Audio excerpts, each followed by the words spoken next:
अर्थालंकार का अंतिम परिभाषा, अर्थालंकार का अंतिम परिभाषा बतलाया जाएगा, समझाया जाएगा, सिखाया जाएगा, जो हमारे बच्चे अपने मानस पटल पर उसे खींच ले रेखा की तरह, वो जीवन में कभी वह मिटे नहीं।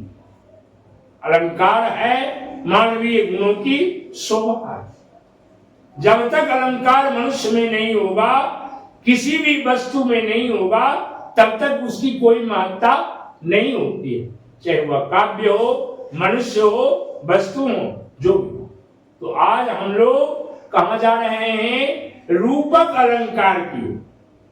कहते हैं कि भगवान सृष्टिकर्ता जो हैं सब कुछ बना दिए, शरीर का ढांचा बना दिए, नाक, आंख, कान, मुंह सब दे दिए। अगर रूप नहीं सजाए तो सब कुछ बेकार है। अगर रूप को परिमार्जित नहीं किए, रूप को सजाए नहीं, रूप को सुसज्जित नहीं किए, तो सारी किए हुए बेकार है। वह शरीर कंकाल की तरह देखने में प्रतीक। जैसे मनुष्य शरीर में कपड़ा पहनते हैं, किसके लिए? शोभा के लिए, सुंदरता के लिए। कपड़ा फटा हो, कपड़ा गंदा हो, क्या हमारी सुंदरता की निखार उसमें आ सकती है? नहीं आ सकती है। या कोई पुस्तक है, पुस्तक में अगर जिल्द नहीं देते हैं तो वह पुस्तक बेकार सा प्रतीत होता है, अच्छे नहीं लगते हैं। और उसमें अगर हम जिल्द का प्रयोग कर देते हैं तो वह पुस्तक देखने में सुंदर लगते हैं। तो वही रूप है। अगर कोई काला कलूटा भी है, कुरूप भी है, थोड़ा रूप को सजा लेता है, थोड़ा रूप को प्राकृतिक बनावट से सजा लेते हैं, तो वह देखने में सुंदर लगते हैं। तो चलिए हम लोग अब रूपक अलंकार की ओर जा रहे हैं। अर्थालंकार का अंतिम परिभाषा, अंतिम भेद रूप है। सबको सजाने के लिए कौन बच गया है? रूप बढ़ गया है। जितने भी वस्तु हैं, जितने भी सामग्रियां हैं, जितने भी प्राणी हैं, जितने भी पदार्थ हैं, सभी को सजाने के लिए, सभी को सुसज्जित करने के लिए, सभी को सुंदर बनाने के लिए, सभी को परिमार्जित करने के लिए क्या करते हैं? रूप का प्रयोग करते हैं। तो वह चीज, वह वस्तु, वह पदार्थ, वह प्राणी क्या होते हैं? सुंदर दिख पड़ते हैं। तो क्या है? रूपक अलंकार। क्या है? रूपक अलंकार। अब देखना है कि रूपक अलंकार किसे कहते हैं। जहां किसी गुण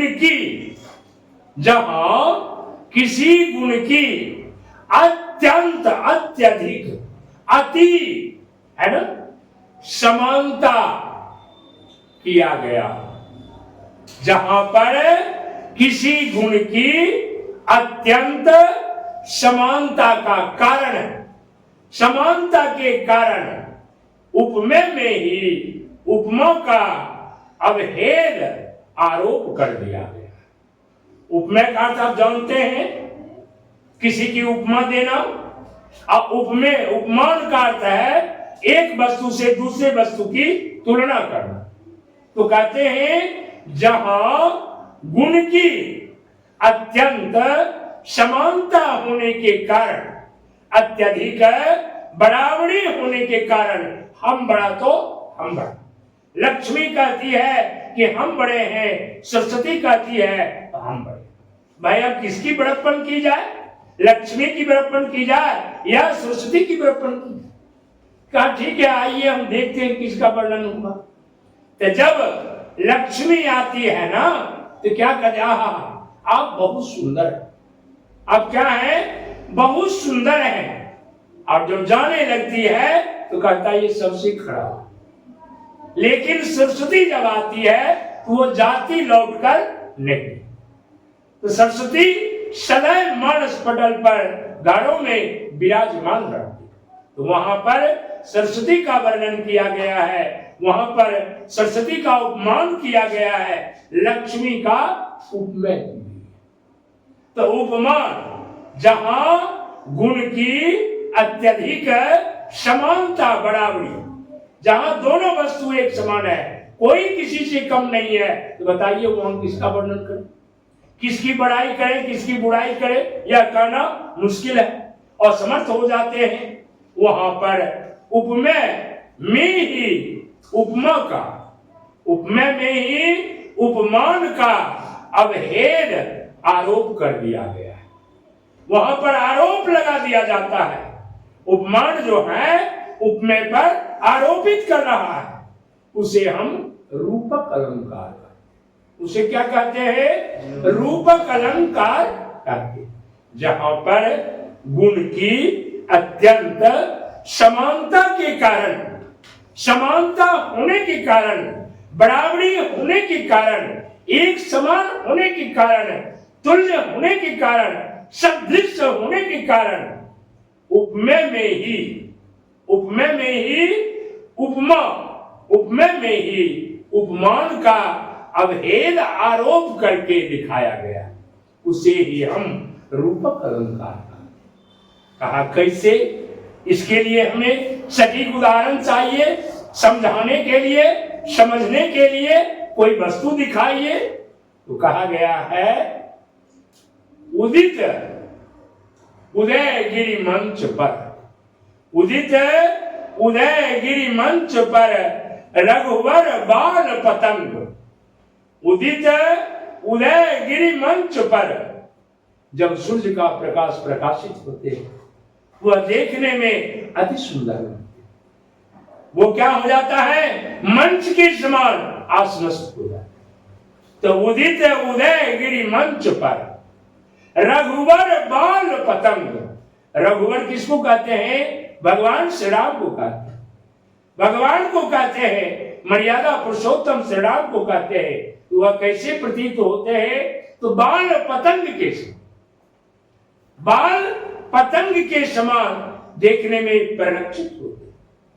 बिक से संत सरोज सब, बिक से संत सरोज सब, हर से लोचन भृंग। बिक से संत सरोज, तो उनके प्रकाश से कौन खिलते हैं, संत खिलते हैं। सरोज मीन्स कमल, सरोज मीन्स कमल, जलज मीन्स कमल। तो कौन खिलते हैं सूर्य के प्रकाश पड़ने के बाद, संत खिल जाते, संतों की स्वभाव संस्कार बन जाते, कमल खिल जाते। तो बिक से संत सरोज, बिक से संत सरोज है। और कहते हैं हर से लोचन भृंग, हर्षना में इच्छा होना, खुशी होना, उन्माद होना, आह्लाद होना, उमंग होना। तो क्या हर्षित हो जाता है, तो नयन, लोचन, नयन के अनेक अर्थ है, लोचन है, नेत्र है, नयन है, चक्षु है, आंख है, सब लोचन के ही प्रवाची शब्द है। यहाँ पर पद को सजाने के लिए, पद को सुंदर बनाने के लिए, पद को सौष्ठव करने के लिए कवि ने लोचन कहा। तो लोचन भृंग, भृंग मीन्स भौरे होते, भृंग मीन्स क्या होते हैं, भौरे। तो कवि कहते हैं कि उदित उदयगिरि मंच पर रघुवर बाल पतंग, बिक से संत सरोज सब, बिक से संत सरोज सब, हर से लोचन भृंग। भृंग मीन्स भौरे होते हैं, भृंग मीन्स क्या होते हैं, भौरे होते हैं, जिसे भ्रमर भी कहा गया, जिसे भ्रमर की भी संज्ञा दी गई है। और कहा गया है इस पद में, इस दोहे में, इस पद में, इस पंक्तियों में किसको, मंच उदयगिरि जो है उसका आरोप किस पर है, मंच पर। उदयगिरि का आरोप किस पर है, मंच पर है। रघुवर का आरोप किस पर है, बाल पतंग पर है। रघुवर का आरोप किस पर है? बाण पतंग पर है। और चले आइए, सूर्य का आरोप जो है वह संत पर। सूर्य का आरोप किस पर है? संत पर है। और लोचन यानी नयन, लोचन और कमल का, लोचन और कमल का आरोप किस पर है? भौरे पर, जिसे हम आप भृंग का, इसका आरोप किस पर है? भौरे पर है, भ्रमर पर है। इस पद में ये दर्शाया गया है रूपक अलंकार का। दूसरी इसी का पद है, मैया मैं तो चंद खिलौना नहीं। कौन कहते हैं? भगवान कृष्ण कहते हैं। कौन कहते हैं? भगवान कृष्ण कहते हैं। नंद के पुत्र नंदन, नंद के संतान नंदन, जसोदा के पुत्र, जसोदा के लाडले क्या कहते हैं कि मैया मैं तो चंद्र खिलौना नहीं हूं। हे मां, अब ऐसी संभव नहीं है, हो नहीं सकता, वो संभव बात है कि क्या कहते हैं कन्हैया कृष्ण, क्या कहते हैं गिरधारी मुरारी, क्या कहते हैं कि मैया हे मां मैं क्या लूंगा?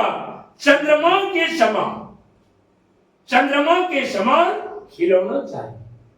मां सोचने लगती, मां विवश हो जाती है, व्याकुल हो जाती है, व्यग्र हो जाती है कि अरे लाडला, अरे नटखट, अरे कन्हैया, अरे मुरारी, तुम क्या कह रहे हो? क्या कहीं संभव है? नहीं मां, मैं नहीं मानूंगी। आज मुझे चंद्रमा के समान क्या चाहिए? खिलौना। यहां पर इस पद में चंद्रमा को उपमेय की संज्ञा दी गई। चंद्रमा को किसकी संज्ञा दी गई है? उपमा की संज्ञा दी है, उपमेय की संज्ञा दी गई है। और खिलौने को उपमान का आरोप किया गया, खिलौने पर उपमान का आरोप किया गया है कि कैसा चाहिए? तो चंद्रमा के समान। क्या चाहिए? तो खिलौना चाहिए। इस पद में चंद्रमा पर, चंद्रमा जो है वह उपमेय है और खिलौना जो है वह उपमान है। तो खिलौना का आरोप जो है किस पर है? चंद्रमा। तो हर कृष्ण जो है, कन्हैया जो है, अपनी मां से कहते हैं कि हे मां मुझे चंद्रमा के समान, मुझे चंद्रमा के सदृश क्या चाहिए? खिलौना चाहिए। जहां एक वस्तु या एक प्राणी के दूसरी वस्तु से प्रसिद्धि करते हैं, तुलना करते हैं, कंपैरिजन करते हैं, बराबरी करते हैं, वहां पर ही क्या कहा जाता है? उपमान का प्रयोग किया जाता है। यहां पर कवि बताए हैं कि मैया मैं तो चंद्र खिलौना दे। तीसरा इसी का उदाहरण है, चरण कमल बंदौ हरिराई।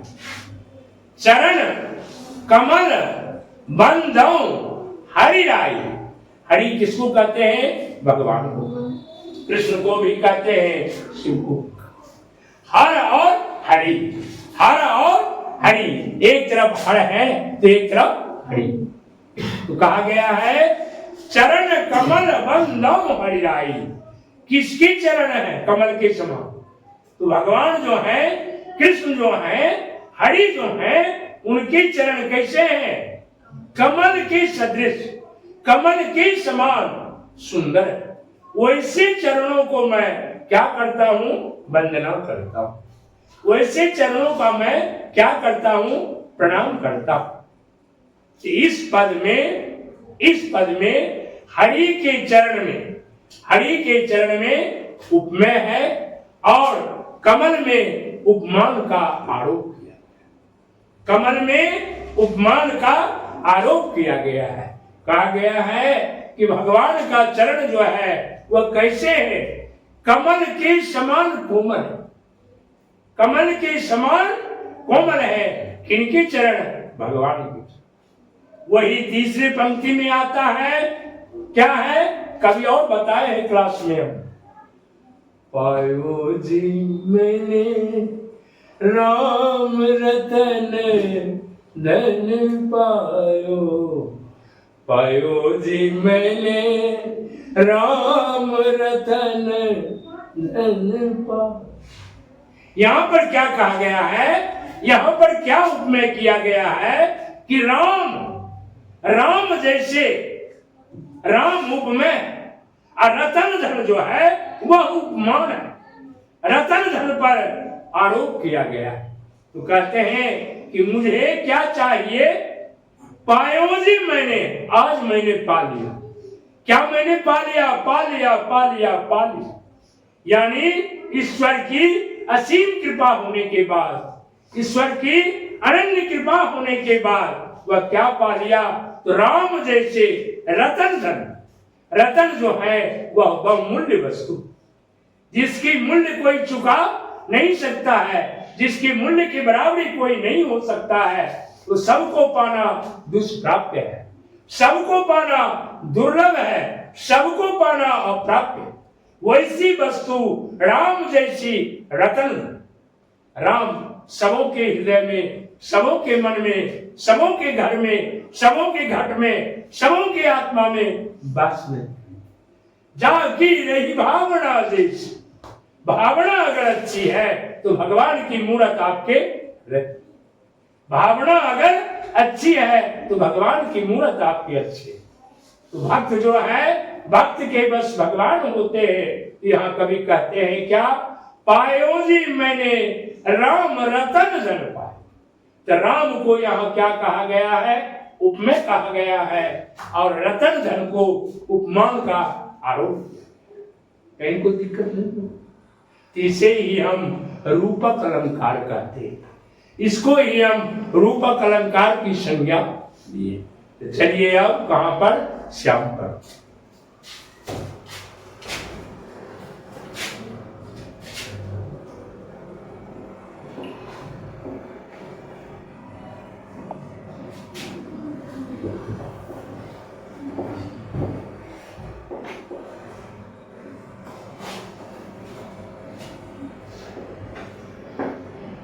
क्या है? रूपक, किसी रूपों का वर्णन करना, किसी के रूप का वर्णन करना, किसी भी वस्तु, किसी भी पदार्थ, किसी भी प्राणी की रूप की विशेषताओं का वर्णन करना ही रूपक अलंकार। ऐसे जहां गुण की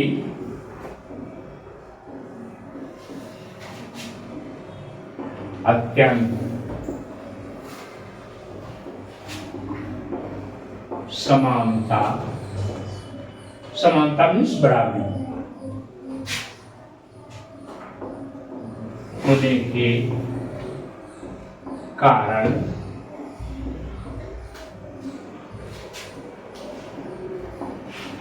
उपमेय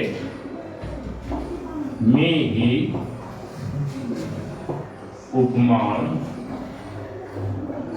उपमान का अवहेल आरोप कर दिया जाता है उसे रूपक अलंकार, रूपक अलंकार कहते हैं। देख लिए, मात्र अच्छी नहीं है, संतुष्ट नहीं है।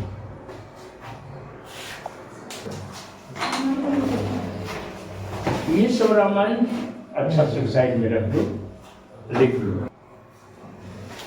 जहां गुण की अत्यंत समानता होने के कारण उपमेय में ही उपमान का अभेद आरोप कर दिया जाता है, उसे ही हम रूपक अलंकार कहते हैं, उसे ही हम रूपक अलंकार कहते हैं।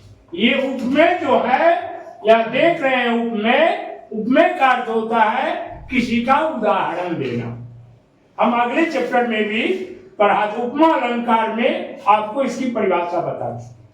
उपमान का अर्थ होता है एक वस्तु से दूसरी वस्तु की प्रसिद्धि को बतलाना ही उपमान कहा जाता है, यानी तुलना किया जाता है, उसे ही हम उपमान कहते हैं। तो कहा गया है कि जहां गुण की अत्यंत, रूप और गुण दो ही है, तो जहां पर किसी की गुण की अत्यधिक समानता बराबरी होने के कारण जब एक समान हो जाते हैं लक्ष्मी और सरस्वती, तो मुश्किल में पड़ जाते हैं।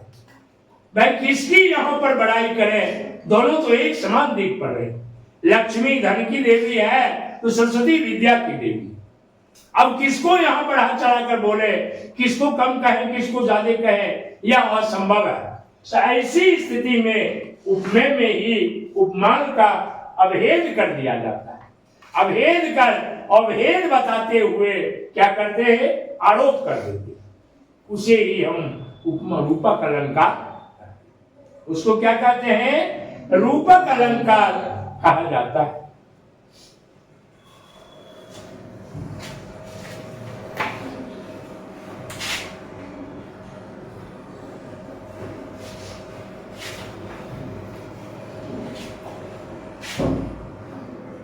चलिए देखिए इसकी उदाहरण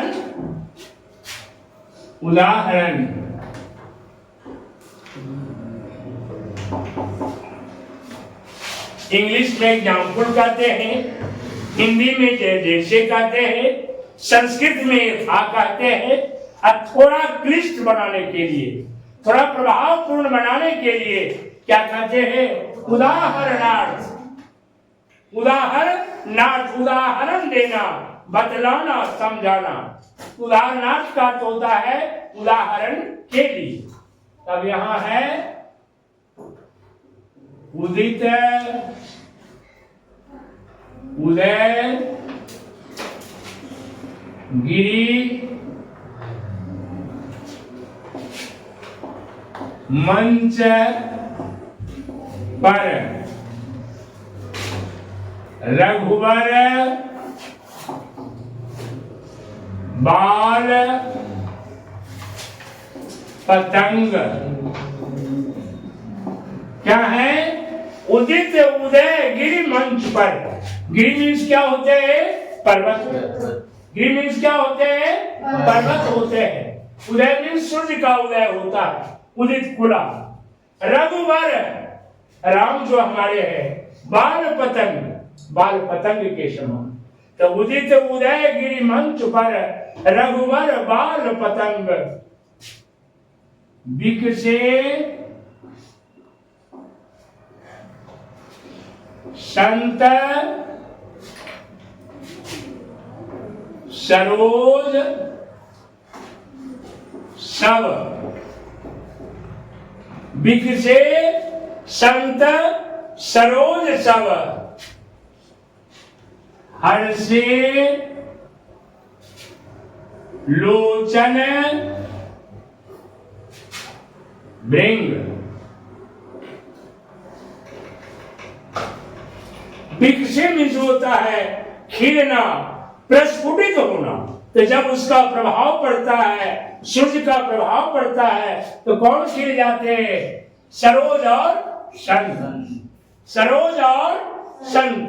तब क्या होते हैं, हर्षे मीन्स होता है उत्साह, खुशी, उमंग, आनंद।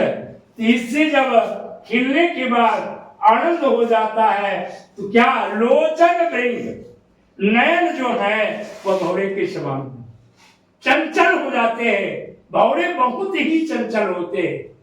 कहा गया है, भौरे बेईमान कभी इस डाल पर कभी उस डाल। भौरा ऐसा है कि रस का स्वादन करने के लिए, फूलों की रसा स्वादन करने के लिए कुछ देर उस पर रहता है, तो मर कर कुछ देर उस पर चला जाता है।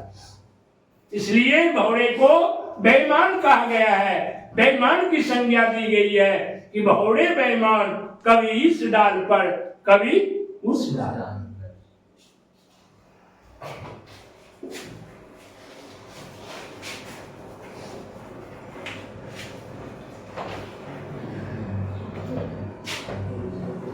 इस दोहे में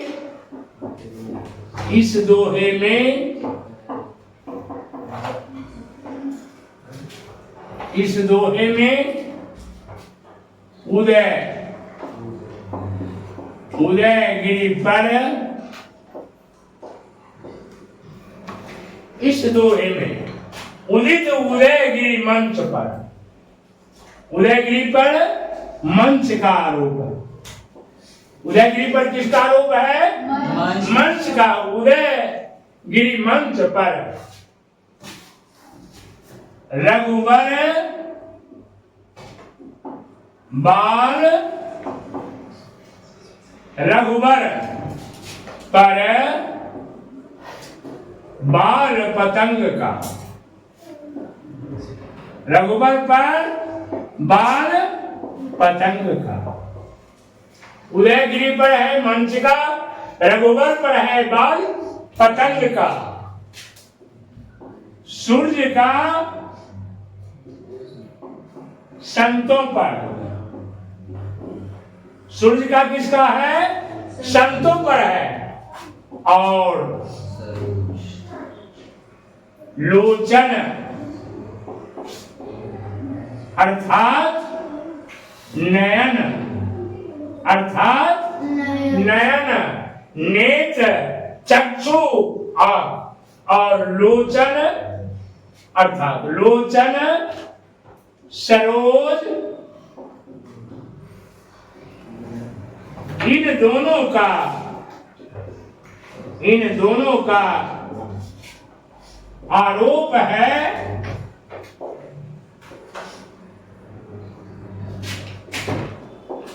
भौरों पर। देख लिए, इस दोहे में उदयगिरि मंच पर, उदयगिरि पर मंच का आरोप किया गया। उदयगिरि पर मंच का आरोप किया गया। रघुवर पर बाल पतंग का आरोप किया गया। सूर्य का संतों पर, सूर्य का आरोप संतों पर किया गया है। और लोचन अर्थात नयन, नयन और सरोज का तुलना जो है, आरोप जो है वह भौरों पर किया। कहीं कोई दिक्कत इसमें नहीं?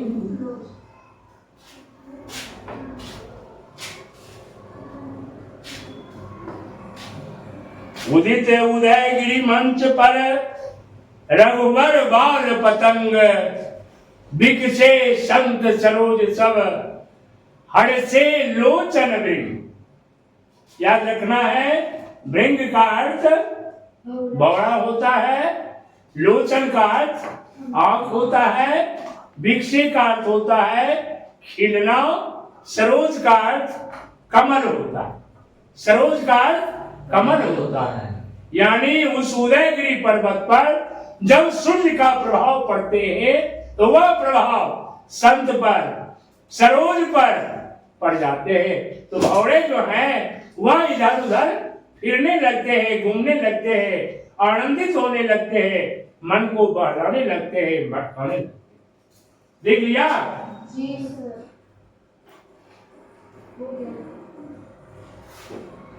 उसी तरह दूसरा है,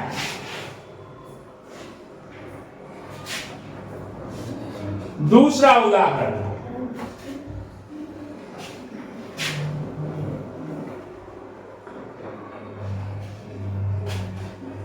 मैया मैं तो चंद्र खिलौना नहीं हो। भगवान कृष्ण किससे कहते हैं? अपनी मां यशोदा से कहते हैं। अपनी मां यशोदा से कहते हैं कि हे मां, हमें क्या चाहिए? चंद्र खिलौना चाहिए, चंद्रमा के सदृश, चंद्रमा के समान, चंद्रमा के बराबर हमें क्या चाहिए? खिलौना। यहाँ चंद्रमा की तुलना किससे की गई है? खिलौना से।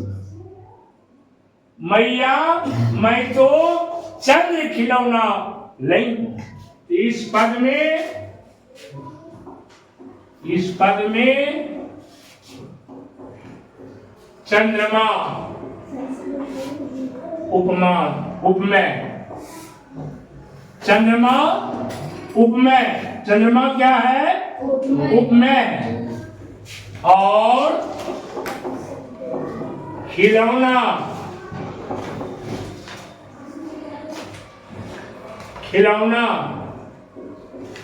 क्या है? उपमान का आरोप है।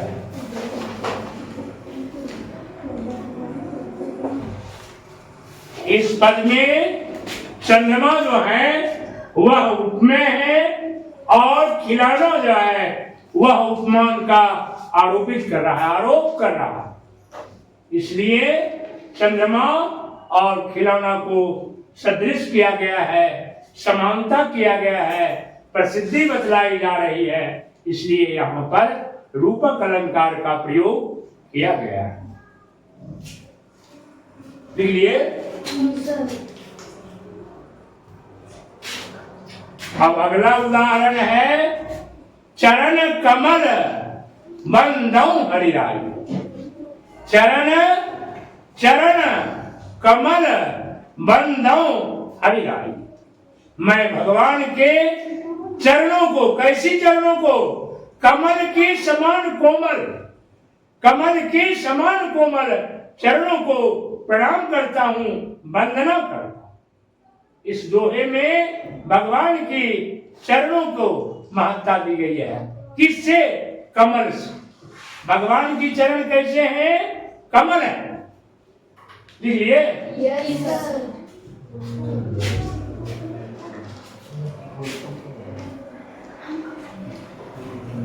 अगला उदाहरण है चरण कमल बंदौ हरिराई।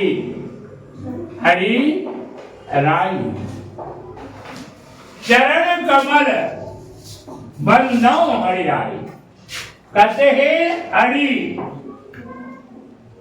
हरि के चरणों क्या है? उपमेय। हरि की चरणों क्या है? उपमेय है। और कमल क्या है? उपमान है। उपमान का आरोप है। चरण कमल बंदौ हरिराई। मुझे वह भगवान चाहिए, मैं हूं भगवान का, मैं उस ईश्वर का, मैं उस मालिक का, मैं उस इष्ट देव का क्या करते हैं? प्रार्थना करते हैं, प्रणाम करते हैं। कैसे? जिनकी चरण कमल के समान कोमल। जिनकी चरण कमल के समान कोमल हो। तो हरि की चरण जो है उसमें उपमेय का वर्णन किया गया है और कमल जो है उसमें उपमान का आरोप किया गया। अब कहीं दिक्कत नहीं हो? लिख लिया है? Yes sir.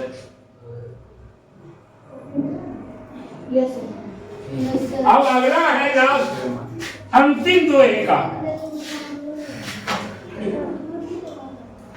पा लिया सब कुछ पा लिया।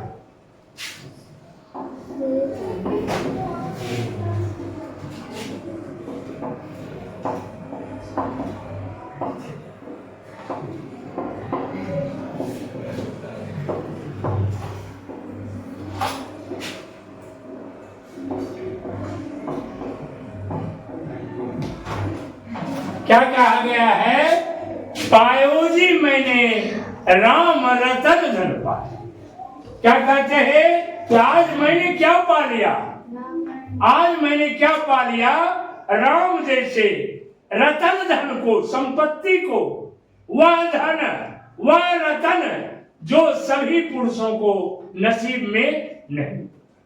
वह बहुमूल्य होते हैं, जिसकी मूल्य कोई चुका नहीं सकते हैं, जिसकी मूल्य की कोई कीमत नहीं लगा सकते हैं, और वो सबके पास वह जो रतन है वह प्राप्त नहीं होता है। वह प्राप्त होना बहुत ही कठिन है, दुष्प्राप्य होता है, दुर्लभ होता है। उसी को प्राप्त होता है जो राम के भक्त होते हैं, उसी को प्राप्त होता है जो राम के चरणों में, राम की सेवा में समर्पित रहते हैं। वैसे ही इंसान को, वैसे ही पुरुषों को, वैसे ही भक्त को ये धन की प्राप्ति होती है।